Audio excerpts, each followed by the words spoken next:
I looked for a seat, but quickly found that everyone else was full. Then I thought of Midoriya's group.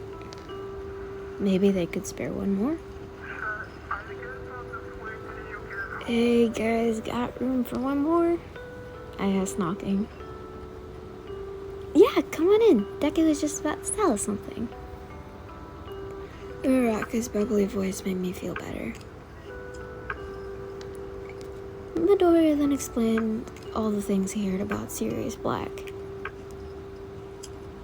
So, he's after you? Ida asked nervously. Yeah, sounds like it. It doesn't sound right, though. As soon as I said that, the train stopped. What's happening? Uraraka and Ida said at the same time. Ida put his hand on the window as the light flickered. Maybe we've broken down, Midoriya said.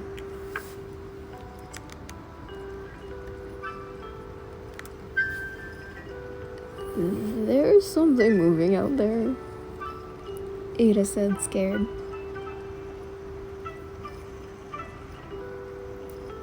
It then got strangely cold in the windows and the water bottle froze.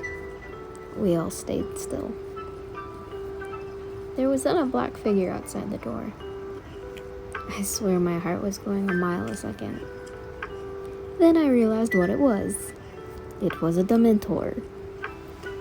It pulled back the door with its bony, decayed hand. It leaned to me first. All my bad memories flooded in and I blacked out. After about 2 minutes, I think, I woke up. Fucking Dementor, I cursed. Language! There's a teacher in here! Uraraka snapped at me. No, it's quite alright, I understand. Here, it's chocolate. He handed me a bit and I ate it, feeling better. When I finished, Midoriya woke up. Lupin, I read his suitcase, gave him some chocolate too, then left.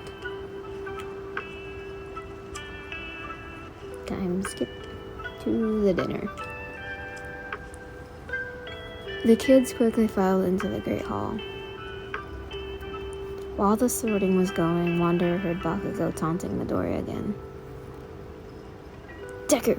Is it true you fainted? He smirked while Monoma faked fainting. A Wanderer passed out too, Ida shot back. Yeah, but not as long as Deku. Unlike Deku, they're actually strong. Wanderer blushed at the form of a compliment. Guys, just ignore him, Uraraka said, ending the conversation.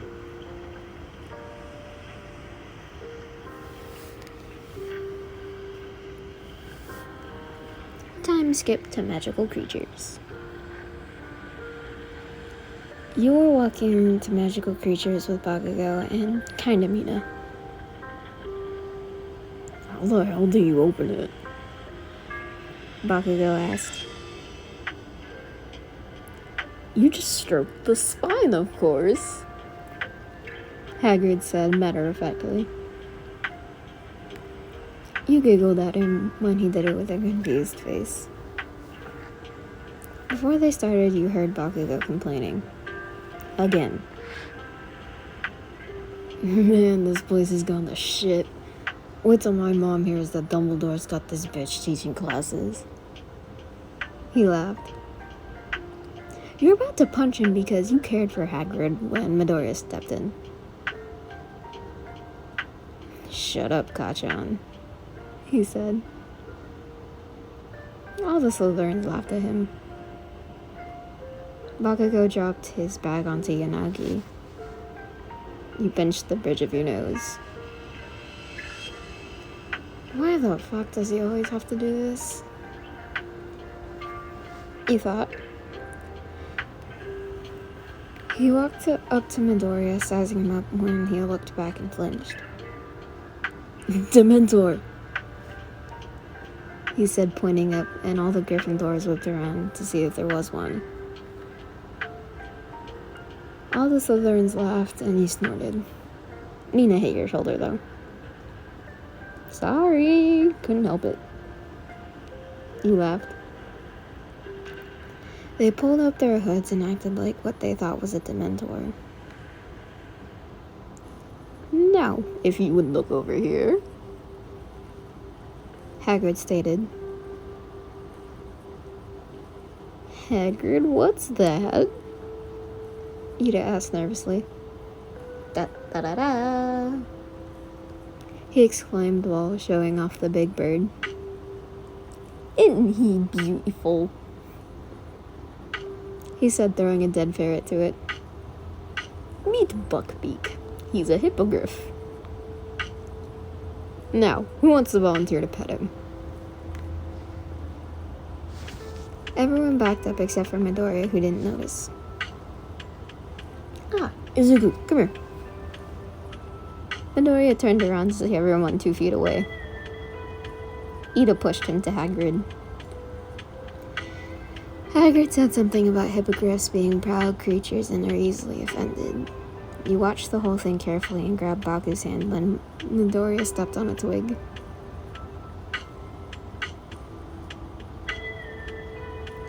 He looked away, hiding the blush that you thankfully didn't notice. Well done, Izuku. Now I think he'll let you ride him. Hagrid stated happily. What? Midoriya said, shocked. Hagrid placed him on Buckbeak and slapped him to go. When he landed, Bakugou walked up while pushing people out of the way. No, no, no, no, no, no. He whispered as he tried to pull him back. You're not dangerous at all, are you? He said right up to Buckbeak.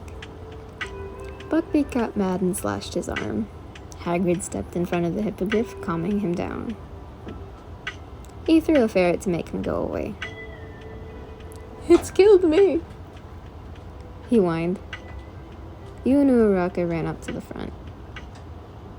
Hagrid, he needs to go to the hospital wing, she said. I'm the teacher, I'll do it. No, I know I'm better, I'll do it, he said. Oh, I can't say no to a Hufflepuff. Alright. He took him out of Hagrid's arms and slung his good arm over your shoulder. Goddamn chicken. Shut it. You pissed him off. He growled at you. Raise your arm above your head. Why?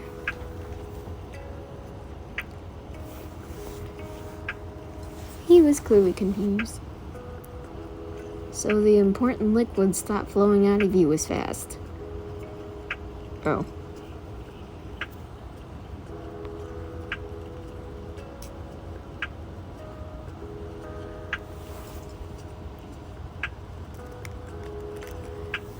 I was heading with the troublesome three to go see Hagrid after that idiot made us scene with Buckbeak. When we found him, he was skipping rocks in the lake. How'd it go, Hagrid? Uraraka asked him. Well, I told them that Buckbeak was a good hippogriff. Always cleaned his feathers. Then, of course, Mitsuki Bakugou came in. He grumbled, saying that he was a ravenous beast. So, Buckbeak's been sentenced to death. He shorted the last part. Oh, now he's gonna get that punch I've been planning. Or someone will beat me to it. Who knows?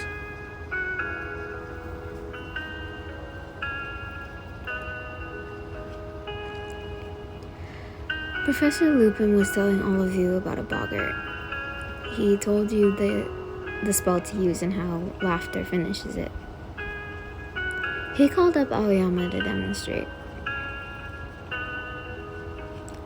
What do you fear the most? He asked him. Professor Snape, he mumbled. What? Professor Snape, he said a little louder. Ah, Professor Snape. Yes, he's very scary. He chuckled. No, you live with your grandmother, correct? He nodded. Yes, alright now. I want you to picture her clothes and only her clothes. She carries a red handbag. We don't need to hear. He whispered something in his ear that you couldn't hear, and Snape came out of the closet.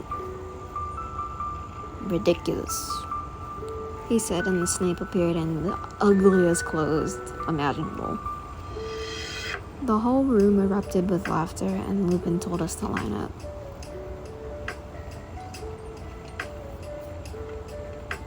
After Ida, it was your turn. When you stepped up to the Boggart, it turned into a pretty scarred bear. It was one of your nightmares. Ridiculous, he said quietly. It turned into a stuffed bear. After Midoriya's turn, it turned into a Dementor, and Lupin stepped in, and it turned into the moon. Then he told us that class was over. You got an idea of why it turned into the moon.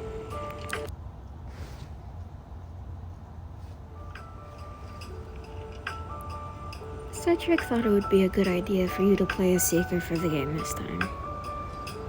It was raining, which calmed you down a bit, because you always liked the rain. You ignored the rest of the game because you and Midoriya were going up to get the snitch. You nearly got struck by lightning, but still had the snitch in your sight. But that's when things went to shit. Like 20-30 Dementors came out of nowhere. Ah, fuck. You cursed. One got close and all of the memories came back. Your siblings scaring the crap out of you, your father shouting you out when you had those stupid ass meetings and other stuff. Then things blacked out and you and Midori were falling out of the sky. When you came to, you realized that you were falling and looked around for your room. It was above you. You shot your arm out and it came to you. Once it did, you righted yourself on it and steadied. Midoriya, however, was still falling. Then Dumbledore saved him.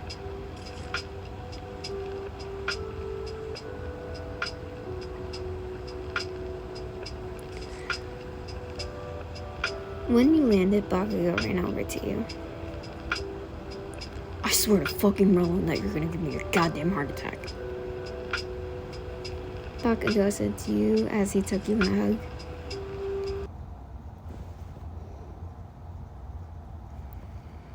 You were still kinda weak in the knees, but the hug kept you standing. Kiri came running up too, but then stopped at the sight of Baku being a soft cinnamon roll, and he smirked. You took notice of this and glared at him.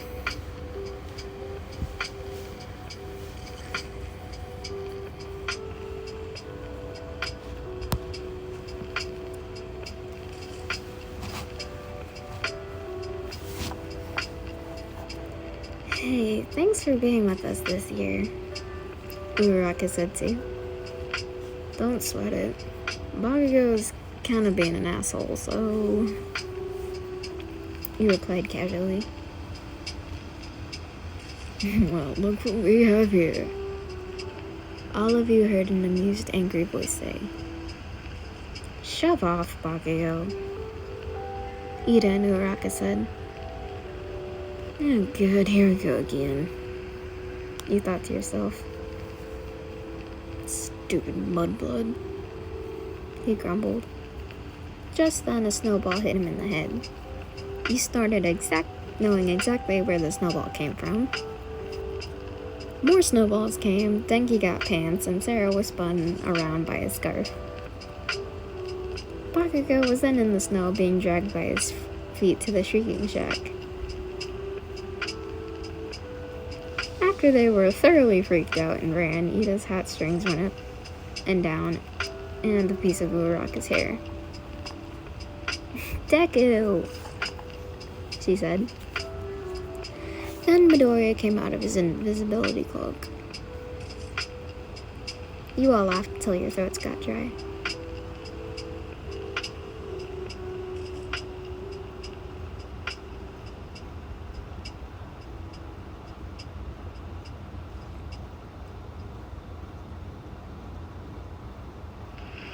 Snape came through the door with a loud bang. He magicked all the windows shut and dramatically slowed his movements once he got to the front and brought down the projector screen. Turn to page 394. He obviously held out the last syllable. Midoriya asked why Lupin wasn't there, but he already knew the answer, because you just happened to read the whole book. Ida was lazily turning through the pages when Snape magicked open the page for him. Werewolves? He asked.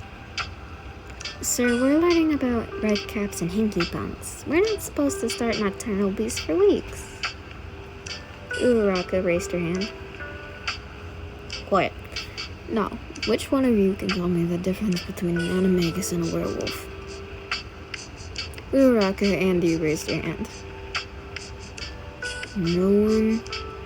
How disappointing. Sir, please. An animagus chooses to turn into an animal. A werewolf has no choice, and they will only go to the call of their own kind. Uraraka stated. Bakugou howled. You kicked him in the shin to make him shut up. Pretty hard. You slapped a finger to your mouth to tell him to be quiet.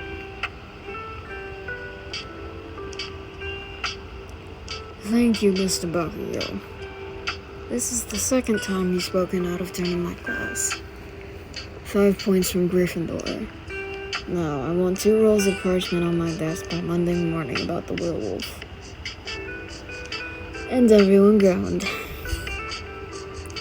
Midoriya complained about Quidditch, and then Snape got up real close and personal and said something you couldn't hear.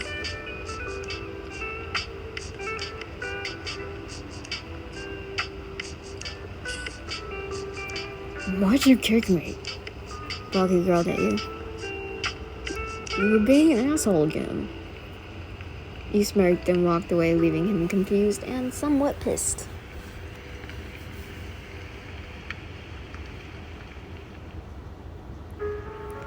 You caught up with the trio, and apparently they were arguing about Uraraka's cat eating Ida's rat. No, I'm telling you, you can't kill him! Ida exclaimed. I'm sure Crookshanks did not eat Scabbers, Ida. You tried to reason with him.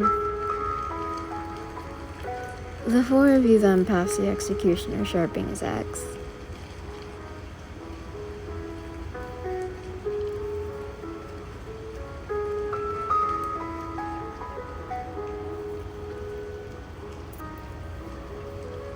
Once we all got out of the hall to go to Hagrid's, we saw floofy blonde hair.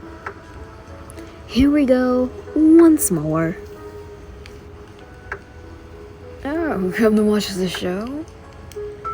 He taunted. I'm so gonna punch him now, you thought. You foul, loathsome asshole! Uraraka shouted at him. She might do it for me, I said to myself. What? Nothing. Uraraka threatened him with her wand. You won't do anything, he smirked. Really? Try it, I shot. He just glared at me. Calm down, Uraraka, Ida said. He's not worth it. She then lowered her wand. They began to snicker when she gave him a good one to the face. I busted out laughing and followed them when they ran. I'll be there in a second, I said between giggles. I grabbed him by his collar and pulled it back. Let me see. He then lowered his hand and he had a bloody nose. She beat me to it. What? I've been wanting to hit you since the Hippogriff incident. I smirked at him. A pixie.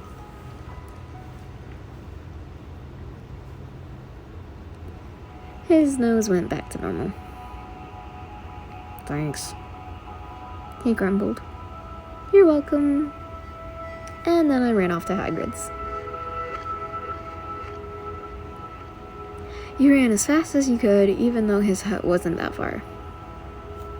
As soon as you got through the door, Ieda had his rat back and Midoriya was rubbing the back of his head. What happened? I don't know,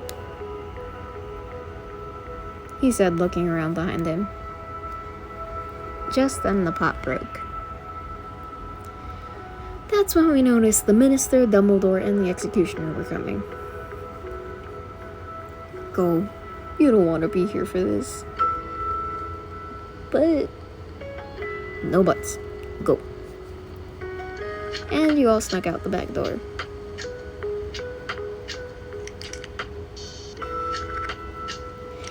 You all got to the stones without being noticed, thanks to Dumbledore stalling. The Executioner was walking over to Buckbeak and then the axe came down. Uraraka went to Ida's shoulder and both you and Midoriya put her arm around her shoulders.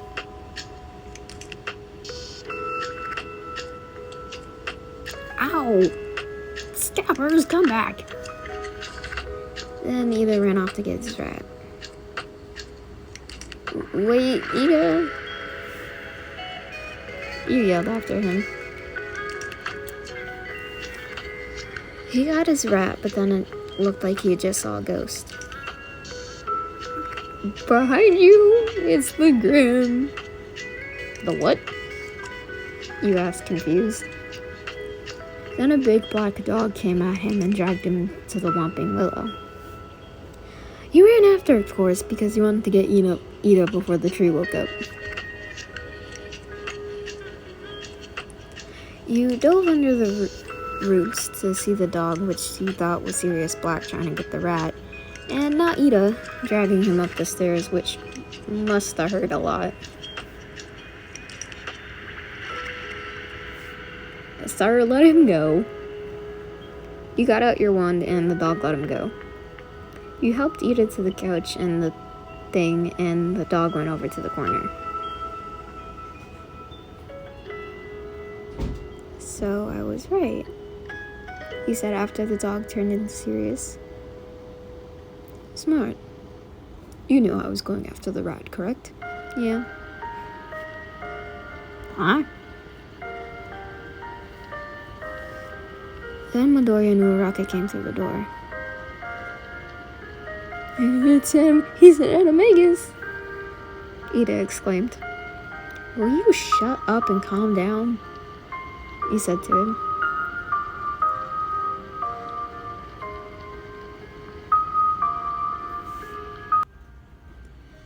They were detaining Pettigrew when Uraraka pointed out the moon.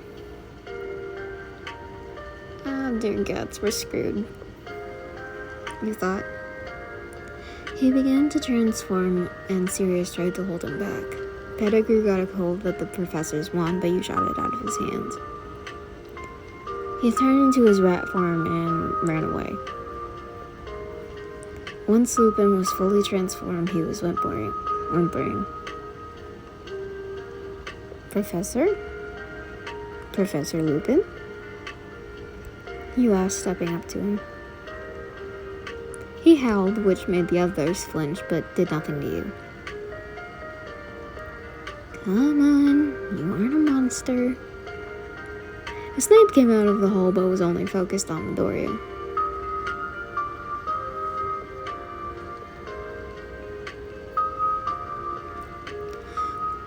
Lupin roared and cut your neck with his claws. Of course you screamed in pain, because what are you, a psychopath? Wander! The three yelled. I'm fine, damn it. It's not like he bit me. You're right. As long as he doesn't bite, you're fine. And then Sirius came at Lupin in his animagus form and they tumbled down the hill. Sirius! Midoriya yelled. Oh, that dumbass is gonna get himself killed, he said, running after him. Snape yelled at you two to come back, but you didn't listen. Once you got there, Sirius looked like he was bleeding, so of course you yelled. Hey, big ugly dog! Quit it! Then Lupin looked at you with murderous eyes. He charged at you faster than you can process. You felt something clamp down on your arm. When you looked down, his jaws and teeth were piercing your flesh. Oh, fun. He did bite me, you thought.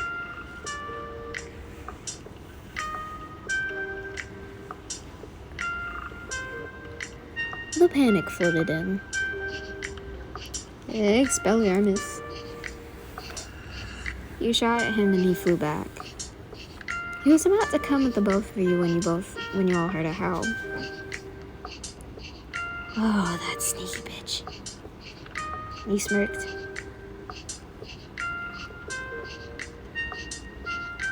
Lupin ran off to the sound of it. Sirius, on the other hand, fell down the hill. Go back to the others. You're badly bleeding. I'll take care of Sirius, Midoriya said to you. Alright.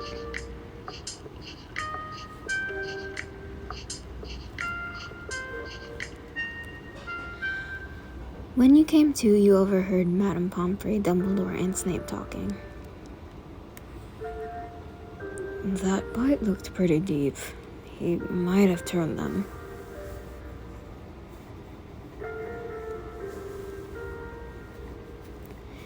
Your eyes shot open in fear of what your asshole parents might think.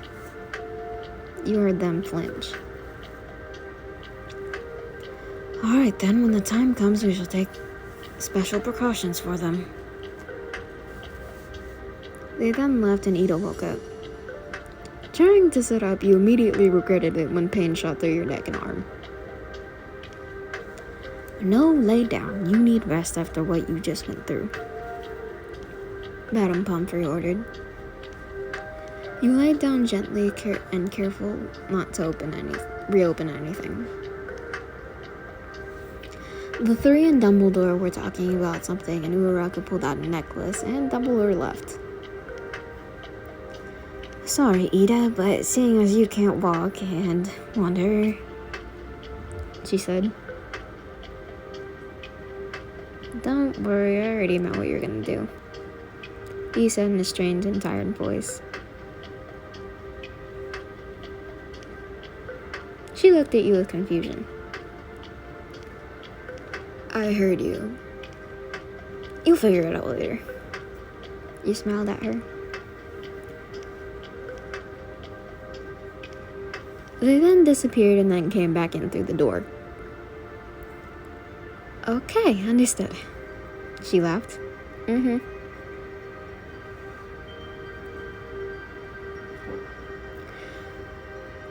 You were all piling on the train when Bakugou found you and opened your compartment door.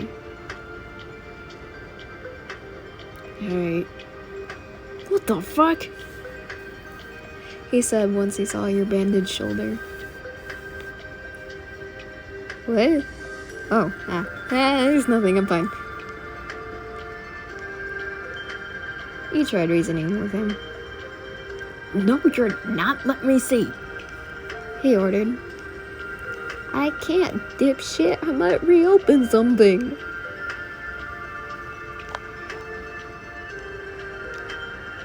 You crawled away from him. He growled at you, but sat next to you a little too close. You blushed and looked away. Typical tsundere. Baku stayed with you the entire time, even when you had to face your parents. They smiled at him but looked at you with fear and fake happiness. This summer was gonna be great.